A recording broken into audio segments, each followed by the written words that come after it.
বিসমিল্লাহির রহমানির রহিম। আসসালামু আলাইকুম ওয়ারাহমাতুল্লাহ। হতাশ হয়ো না, অদৃশ্যভাবে তোমার জন্যই প্রস্তুত হচ্ছে সাফল্য। প্রিয় ভাই, বোন, বন্ধুগণ, জীবনের এমন কিছু সময় আসে যখন চারপাশ অন্ধকার মনে হয়। চেষ্টা আছে, পরিশ্রম আছে, দোয়া আছে, কিন্তু ফল নেই। মানুষ ভাবে হয়তো আমার ভাগ্যে নেই। হৃদয়ের ভেতর নীরব কান্না জমে থাকে। কিন্তু ঠিক এই সময়টাতেই সবচেয়ে বড় ভুলটি আমরা করে ফেলি। আমরা হতাশ হয়ে যাই। অথচ বাস্তবতা হল, অনেক সময় সাফল্য আমাদের চোখের সামনে তৈরি হতে থাকে, কিন্তু আমরা তা দেখতে পাই না। আজকের এই ভিডিওতে তোমাকে সেই অদৃশ্য প্রস্তুতির কথা মনে করিয়ে দিতে এসেছে, যে প্রস্তুতি হয়তো এখনই তোমার জীবনে চলছে। ১. অদৃশ্য কাজের রহস্য। তুমি কি কখনো বীজ বপনের কথা ভেবেছ? যখন একটি বীজ মাটির নিচে রাখা হয়, তখন বাইরে থেকে কিছুই দেখা যায় না। মাটি আগের মতোই থাকে, কিন্তু সেই মাটির নিচে শুরু হয়ে যায় এক বিশাল প্রক্রিয়া: অঙ্কুরোদ্গম, শিকড় গজানো, শক্তি সঞ্চয়। ঠিক তেমনি তোমার পরিশ্রম, তোমার ধৈর্য, তোমার চোখের পানি সব কিছুই অদৃশ্যভাবে জমা হচ্ছে। আজ তুমি ফল দেখছ না বলে কাজ বন্ধ করে দিলে, ঠিক সেই মুহূর্তে তুমি অঙ্কুরটাকে নিজেই মাটি থেকে তুলে ফেলবে। সাফল্য কখনো হঠাৎ আসে না, তার আগে আসে নীরব প্রস্তুতি। ২. দেরি মানেই ব্যর্থতা নয়। আমরা সবাই দ্রুত ফল চাই। সোশ্যাল মিডিয়ার যুগে অন্যের সাফল্য দেখে মনে হয় সবাই এগিয়ে যাচ্ছে, শুধু আমি পিছিয়ে। কিন্তু তুমি জানো না তাদের পিছনের গল্প কি ছিল। অনেক সময় আল্লাহ সুবহানাহু ওয়া তাআলা বান্দাকে দেরিতে দেন, কারণ তিনি জানেন আগে দিলে হয়তো সে সামলাতে পারবে না। দেরি মানে বঞ্চনা নয়, বরং সঠিক সময়ের অপেক্ষা। কোরআনে আল্লাহ বলেন, নিশ্চয়ই কষ্টের সাথেই আছে স্বস্তি। সূরা ইনশিরাহ, আয়াত ৯.৬। খেয়াল করো, কষ্টের পরে নয়, কষ্টের সাথেই স্বস্তি। অর্থাৎ তুমি যখন কষ্টের ভেতর দিয়ে যাচ্ছ, ঠিক তখনই স্বস্তির প্রস্তুতি চলছে। ৩. ভাঙা মুহূর্তগুলোই গড়ে তোলে শক্ত মানুষ। হতাশা আসে যখন প্রত্যাশা পূরণ হয় না, কিন্তু প্রত্যাশা পূরণ না হওয়া মানেই সব শেষ নয়, বরং অনেক সময় এই না পাওয়াগুলোই আমাদের নতুন পথে নিয়ে যায়। একজন মানুষ যখন বারবার ব্যর্থ হয়, তখন সে দুইটি জিনিসের একটি করে: হাল ছেড়ে যায় অথবা আরও শক্ত হয়। যারা শক্ত হয় তারাই একদিন ইতিহাস গড়ে। তোমার এই অপেক্ষা, এই নির্ঘুম রাত, এই দোয়ার সময় সবই তোমাকে এমন একজন মানুষ বানাচ্ছে যে বড় সাফল্য ধারণ করতে পারবে। ৪. অদৃশ্য পুরস্কারের তালিকা। তুমি হয়তো ভাবছ, আমার এত চেষ্টা, এত কষ্ট, কোথায় তার ফল? কিন্তু বিশ্বাস করো, জীবনের প্রতিটি ভালো কাজ, প্রতিটি ধৈর্য, প্রতিটি সৎ ইচ্ছা, সব কিছুর হিসেব আছে। হয়তো এই দুনিয়াতে নয়, কিন্তু আখিরাতে নিশ্চিত আছে। আর দুনিয়াতেও অনেক সময় আমরা বুঝতেই পারি না কোন ছোট কাজটি বড় দরজা খুলে দিয়েছে। হয়তো তুমি কাউকে সাহায্য করেছিলে নিঃস্বার্থভাবে, হয়তো তুমি অন্যায় সহ্য করেও প্রতিশোধ নাওনি। এই সব কিছুই অদৃশ্যভাবে তোমার জন্য রহমতের দরজা খুলছে। যখন কিছুই বুঝতে পারো না, এমন সময়ও আসে যখন সবকিছু এলোমেলো লাগে। কাজ হচ্ছে না, সম্পর্ক ভেঙে যাচ্ছে, অর্থকষ্ট, মানসিক চাপ সব একসাথে। তখন মনে হয়, আমি কি ভুল পথে আছি? না, অনেক সময় বিশৃঙ্খলাই নতুন শুরুর ইঙ্গিত দেয়। পুরনো কিছু ভাঙে যাতে নতুন কিছু গড়ে উঠতে পারে। ঝড় না এলে গাছের দুর্বল ডাল ভাঙে না, ঝড়ই গাছকে শক্ত করে। নিজের ওপর বিশ্বাস রাখো। অন্য কেউ তোমার ভেতরের সংগ্রাম জানে না, তাই অন্যের মন্তব্যে ভেঙে পড়ো না। তুমি জানো তুমি কতটা চেষ্টা করছো। নিজেকে ছোট করে দেখো না। হয়তো তুমি এখনও সফল হওনি, কিন্তু তুমি চেষ্টা করে যাচ্ছ, এটাই তোমার সবচেয়ে বড় পরিচয়। নিজের কাছে প্রশ্ন করো, আমি কি হাল ছেড়ে দেব, নাকি আরেকটু চেষ্টা করব? অনেক সময় সফলতা ঠিক পরের ধাপেই দাঁড়িয়ে থাকে, কিন্তু আমরা শেষ ধাপের আগে থেমে যাই। ধৈর্যের শক্তি। ধৈর্য মানে চুপচাপ বসে থাকা নয়, ধৈর্য মানে চেষ্টা চালিয়ে যাওয়া, কিন্তু অভিযোগ না করা। ধৈর্য মানে বিশ্বাস রাখা, আমার কষ্ট বৃথা যাবে না। একজন কৃষক বীজ বপনের পর প্রতিদিন মাটি খুঁড়ে দেখে না অঙ্কুর বের হয়েছে কিনা। সে জানে সময় হলে গাছ নিজে থেকেই বের হবে। তুমিও ঠিক তেমন হও। কাজ করো, দোয়া করো, চেষ্টা করো, ফল আসবেই। হতাশা শয়তানের ফাঁদ। হতাশা তোমাকে থামিয়ে দিতে চায়, কারণ শয়তান জানে তুমি যদি লেগে থাকো একদিন সফল হবেই। তাই সে তোমার কানে কানে বলে, তুমি পারবে না, তোমার ভাগ্য খারাপ, এতদিনেও কিছু হলো না। এই কথাগুলোকে বিশ্বাস করো না, এগুলো সত্য নয়, এগুলো শুধু তোমাকে দুর্বল করার কৌশল। ছোট ছোট অগ্রগতির মূল্য। সফলতা সবসময় বড় আকারে আসে না, অনেক সময় ছোট ছোট অগ্রগতি মিলেই বড় পরিবর্তন আনে। আজ তুমি যদি গতকালের চেয়ে একটু ভালো হও, সেটাই সফলতা। আজ তুমি যদি হাল না ছাড়ো, সেটাই জয়। নিজের অগ্রগতি নিজেই লক্ষ্য করো, অন্যের সাথে তুলনা করো না। তোমার সময় আসবেই। জীবনে প্রত্যেকেরই একটি নির্দিষ্ট সময় আছে, কেউ আগে পায়, কেউ পরে, কিন্তু যে ধৈর্য ধরে, যে চেষ্টা করে, যে বিশ্বাস রাখে, সে বঞ্চিত হয় না। হয়তো এখন তুমি অন্ধকারে আছো, কিন্তু সূর্য উঠতে বেশি দেরি নেই। আজকের কষ্টই কালকের গল্প হবে, আজকের চোখের পানি কালকের হাসির কারণ হবে। হতাশ হইও না, অদৃশ্যভাবে তোমার জন্যই প্রস্তুত হচ্ছে সাফল্য। বিশ্বাস রাখো, চেষ্টা চালিয়ে যাও, দোয়া করো, আর মনে রেখো, যে হাল ছাড়ে না তাকে হারানো যায় না। হতাশ হইও না, অদৃশ্যভাবে তোমার জন্যই প্রস্তুত হচ্ছে সাফল্য। দ্বিতীয় পর্ব, অপেক্ষার আড়ালে আল্লাহর নিখুঁত পরিকল্পনা। প্রথম পর্বে আমরা বলেছিলাম সফলতা অনেক সময় অদৃশ্যভাবে প্রস্তুত হয়। এই পর্বে আমরা আরও গভীরে যাব। কেন দেরি হয়, কেন বারবার চেষ্টা করেও ফল আসে না, আর কিভাবে বুঝবে তোমার জীবনে কিছু বড় পরিবর্তনের প্রস্তুতি চলছে। ১. আল্লাহর পরিকল্পনা কখনো তাড়াহুড়ো করে না। আমরা মানুষ, আমাদের দৃষ্টি সীমিত। আমরা আজকে যা দেখি সেটাকে চূড়ান্ত মনে করি, কিন্তু আল্লাহ সুবহানাহু ওয়া তাআলা সময়ের স্রষ্টা। অতীত, বর্তমান, ভবিষ্যৎ সব তার কাছে একসাথে স্পষ্ট। সূরা বাকারায় আল্লাহ বলেন, তোমরা হয়তো কোনো কিছু অপছন্দ করো, অথচ তা তোমাদের জন্য কল্যাণকর, আর হয়তো কোনো কিছু ভালোবাসো, অথচ তা তোমাদের জন্য অকল্যাণকর। আল্লাহ জানেন, তোমরা জানো না। তুমি যে চাকরিটা পেলে না, যে সম্পর্কটা টিকল না, যে সুযোগটা হাতছাড়া হলো, হয়তো সেগুলো তোমাকে বড় বিপদ থেকে বাঁচিয়েছে। তুমি শুধু ক্ষতি দেখেছ, কিন্তু অদৃশ্য সুরক্ষা দেখনি। অনেক সময় দেরি মানেই প্রস্তুতি। ২. পরীক্ষার পরেই সম্মান। কোনো ছাত্রকে কি পরীক্ষা ছাড়া সার্টিফিকেট দেওয়া হয়? না।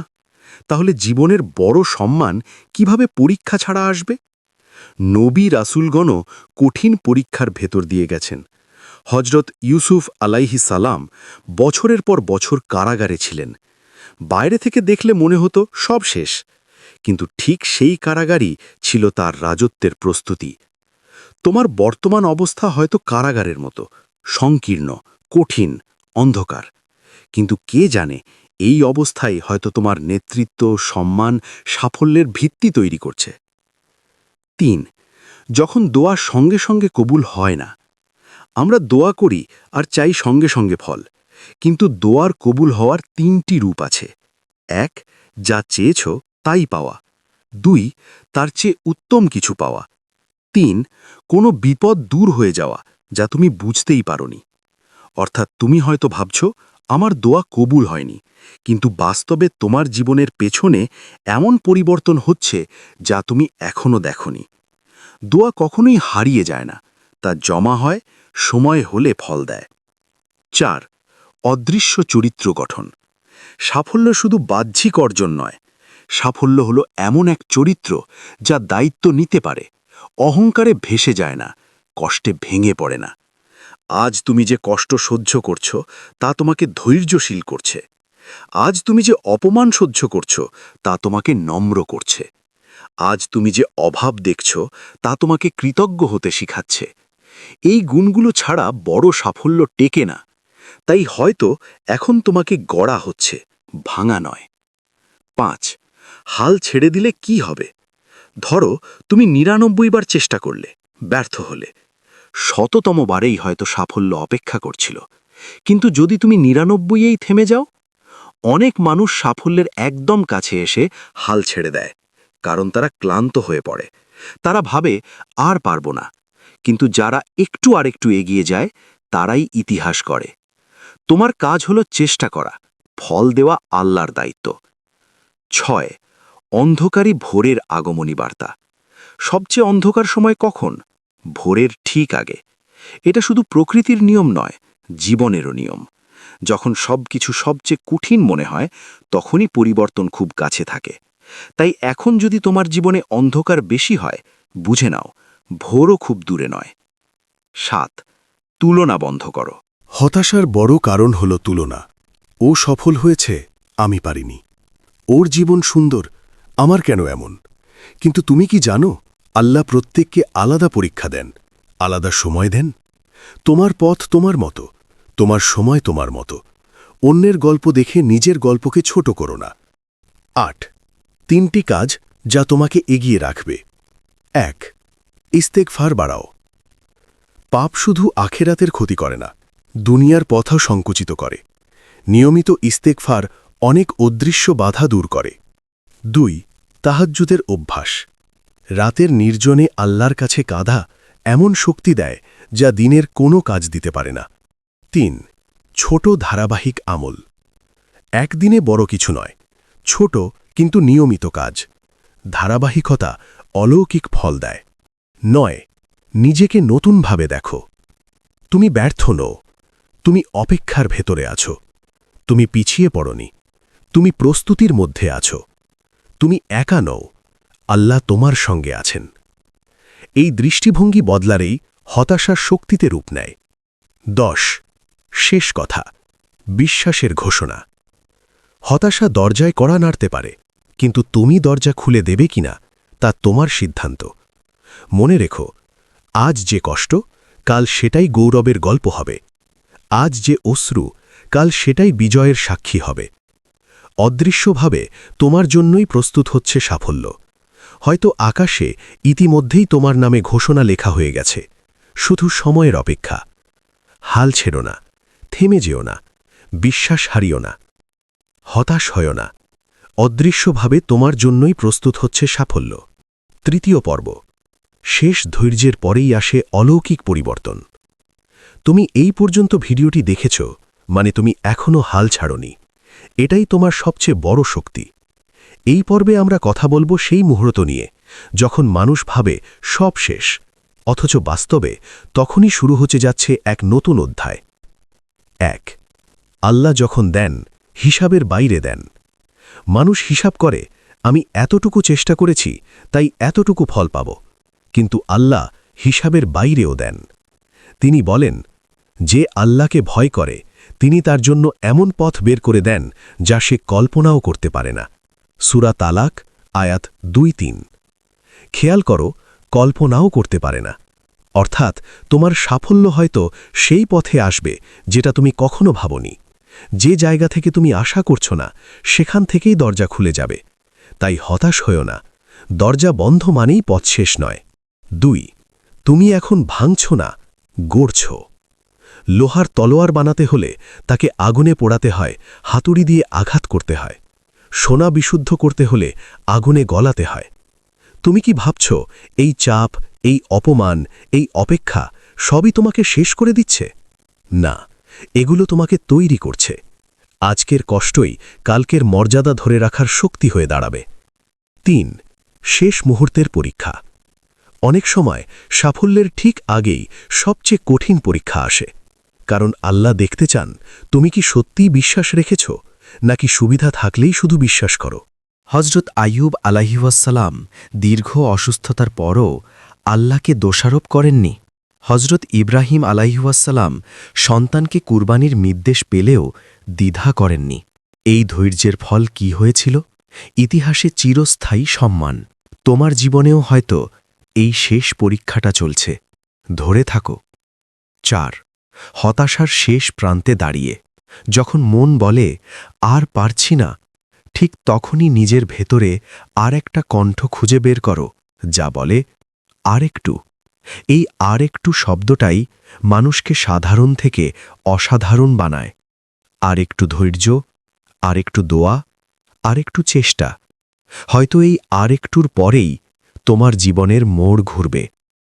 5. চোখের পানির মূল্য। তুমি যে নির্জনে কেঁদেছ, মানুষ দেখেনি, কিন্তু আল্লাহ দেখেছেন। তুমি যে অপমান সহ্য করেছ, মানুষ বুঝেনি, কিন্তু আল্লাহ জানেন।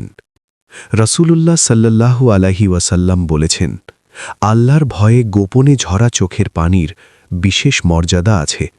তোমার প্রতিটি অশ্রু বৃথা যায়নি, ওগুলোই হয়তো তোমার জীবনের অদৃশ্য পুরস্কারের কালি দিয়ে লেখা হচ্ছে। এখন কি করবে? তোমার সামনে 3টি পথ। 1. হতাশ হয়ে থেমে যাওয়া। 2. অভিযোগ করতে করতে চলা। 3. নীরবে বিশ্বাস নিয়ে এগিয়ে যাওয়া। তৃতীয় পথটাই বেছে নাও। করণীয়: প্রতিদিন অন্তত 5 মিনিট নিজের লক্ষ্য নিয়ে ভাবো। প্রতিদিন অন্তত 100 বার ইস্তিগফার পড়ো। সপ্তাহে অন্তত 1 দিন তাহাজ্জুদ পড়ার চেষ্টা করো। নিজেকে বলো, আমি ব্যর্থ নই, আমি প্রস্তুতির মধ্যে আছি। এই কথাগুলো তোমার চিন্তাকে বদলে দেবে। 7. তোমার গল্প এখনো শেষ হয়নি। একটি বইয়ের মাঝখানে যদি কেউ পড়ে, সে কখনো শেষটা জানে না। তুমি এখন জীবনের মাঝ অধ্যায়ে আছো, শেষ পৃষ্ঠা এখনো বাকি। হয়তো কয়েক বছর পর তুমি পেছনে তাকিয়ে বলবে, সেই কঠিন সময়টাই ছিল আমার জীবনের মোড় ঘোরানো অধ্যায়। 8. শেষ ঘোষণা। শোনো, তুমি একা নও। তোমার কষ্ট অর্থহীন নয়, তোমার দোয়া হারিয়ে যায়নি, তোমার চেষ্টা বিফলে যাবে না। অদৃশ্যভাবে তোমার জন্যই প্রস্তুত হচ্ছে সাফল্য। হয়তো আজ নয়, হয়তো কাল নয়, কিন্তু নিশ্চিত সঠিক সময়ে। বিশ্বাস রাখো, আল্লাহর উপর ভরসা রাখো, আর নিজের পথ চলা থামিও না। কারণ যে মানুষ শেষ পর্যন্ত লেগে থাকে, তার নামেই একদিন ঘোষণা হয় জয়, সম্মান আর সাফল্যের। হে আল্লাহ, আমাদের আমল শুদ্ধ করে দাও, আমাদের অন্তর পরিষ্কার করে দাও, আর আমাদের জন্য সেই পথ খুলে দাও যেটা শুধু তোমার পক্ষ থেকেই আসে। আমিন ইয়া রাব্বাল আলামিন। এই পর্যন্ত ভিডিওটি দেখার জন্য আপনাকে অসংখ্য ধন্যবাদ। ভালো লাগলে লাইক, শেয়ার এবং ফলো দিয়ে উৎসাহিত করবেন, এবং সাবস্ক্রাইব করে পাশে থাকবেন, যাতে এই ধরনের ভিডিও আপনাদের কাছে পৌঁছে দিতে পারি এবং এই রকম ভিডিও দেখে আমাদের অন্তরাত্মাকে পরিশুদ্ধ করতে পারি। আসসালামু আলাইকুম ওয়া রাহমাতুল্লাহ।